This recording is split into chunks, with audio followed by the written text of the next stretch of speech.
Fencing cadet జిల్లా స్థాయి championship పోటీలను డాక్టర్ శంకర్ శర్మ ప్రారంభించారు. కర్నూలు నగరంలోని అవుట్డోర్ స్టేడియంలో నిర్వహించిన ఈ కార్యక్రమంలో ముఖ్య అతిథిగా డాక్టర్ శంకర్ శర్మ పాల్గొని క్రీడాకారులను ఉద్దేశించి మాట్లాడారు. ఫెన్సింగ్ గేమ్ క్రీడాకారుల వ్యక్తిగత ప్రతిభపై ఆధారపడి ఉంటుందని అన్నారు. జిల్లా స్థాయి విజేతలు రాష్ట్ర స్థాయి పోటీలకు ఎంపిక అవుతారని అన్నారు. ఈ నెల 30న భీమవరంలో జరిగే రాష్ట్ర స్థాయి పోటీల్లో కర్నూలు క్రీడాకారులు విజయం సాధించాలని డాక్టర్ శంకర్ శర్మ కోరారు.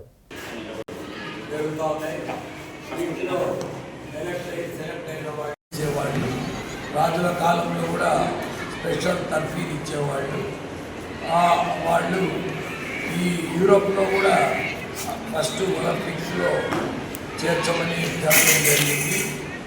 ఫ్రాన్స్లో, మిగతా కంట్రీస్లో, జర్మనీలో, ఇటలీలో పాపులర్ అయింది.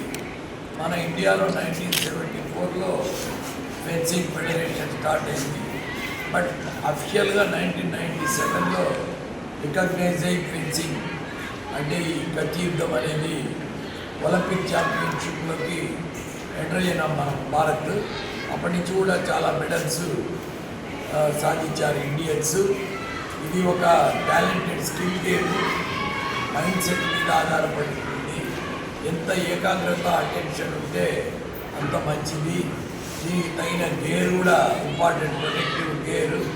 అది లేకపోతే చాలా ప్రమాదాలు జరిగే అవకాశం ఉంది. పిల్లలు ఈ గేమ్లో తర్ఫీదు పొందుతున్నారు అంటేనే వాళ్ళ కాన్సన్ట్రేషన్, అటెన్షన్ చాలా ఎక్కువ ఉండాలి. ఈ కేవలం గేమ్ మీదనే వాళ్ళు కాన్సన్ట్రేట్ చేయాలి.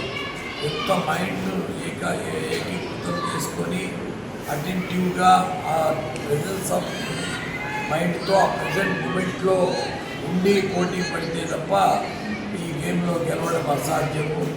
ఇటువంటి గేమ్స్ను ఎంకరేజ్ చేయాల్సిన అవసరం చాలా ఉంది.